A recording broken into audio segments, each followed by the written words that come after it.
তো ওয়েস করুনি তার জ্বলন্ত উদাহরণ। নবী পাক সাল্লাল্লাহু আলাইহি ওয়াসাল্লাম আসরের নামাজ পড়ে নিজের জুব্বা মুবারক নিয়ে হযরতে শেরে খুদা আলী আর হযরত ওমর ফারুক বলে, যাও ইয়ামান দেশে আমার এক পাগল আছে, তাকে যে আমার জুব্বা মুবারকটা দিয়ে আসবে আর দোয়া করতে বলবে।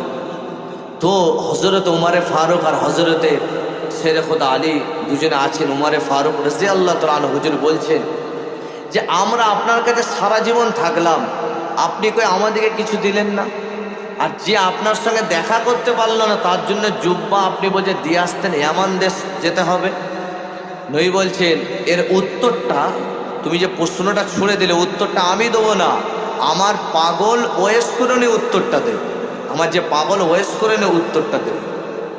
তো যাচ্ছে, নবীর হুকুম নিয়ে চলে গেলেন ইয়ামান দেশে। নবী পাক কিছু আলামত বললেন, যার গায়ে ফুলের দাগ থাকবে, তার চেহারাটা এমন হবে, তার বাড়ি হবে কার, তার দেশের নাম হবে ইয়ামান।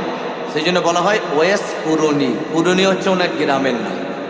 তো হযরত ওমর ফারুক হুজুর চলে গেলেন, অনেক বড় ওয়াকিয়া, এটা সংক্ষেপ করে বলছি। ওখানে ওটা মনে রাখবেন, সেই টুপির জন্য যুদ্ধ হেরে যাচ্ছে, ওইটাকে রেখে দিয়ে এসেছি। তো চলে গেলেন, যাওয়ার পরে ওয়েস করুনিকে দেখতে পেলে, দেখার পরে বলছে, ভাই তোমার নাম কি ওয়েস? বলছে হ্যাঁ হ্যাঁ হ্যাঁ। তো উনি ছাগল চড়াচ্ছিলেন। ওয়েস করুনি দেখে সঙ্গে সঙ্গে বলছেন, আপনারা ওমর ফারুক শেরে খুদা আলী? বলছে চিনলে কিভাবে?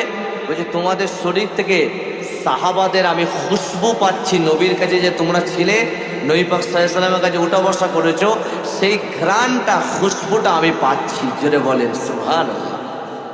তো হযরত ওমর ফারুক তো উনি জালালি মিজাজ, বলছে ভাই ওয়েস জুব্বা তো দেবই, বলো তুমি কি এমন আমল করেছো যে রাসূলুল্লাহ ওখান থেকে তোমার জন্য জুব্বা মুবারক পাঠিয়েছে?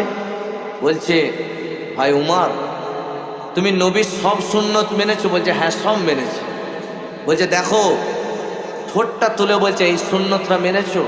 মানে উহুদের প্রান্তরে নবী পাকের দুটো দান্দান মুবারক শহীদ হয়েছিল, সেটা ওয়েস করুনির কাছে খবর গেছে, কোনটা জানেন, কোন দাঁতটা?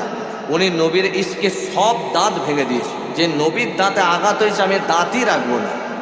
যখন তুলেছে ওমর ফারুক হচ্ছে ঝরঝর করে কাঁদছে, বলছে ভাই ওয়েস আমার আর কোনো প্রশ্ন নেই, তুমি জুব্বা মুবারক রাখো।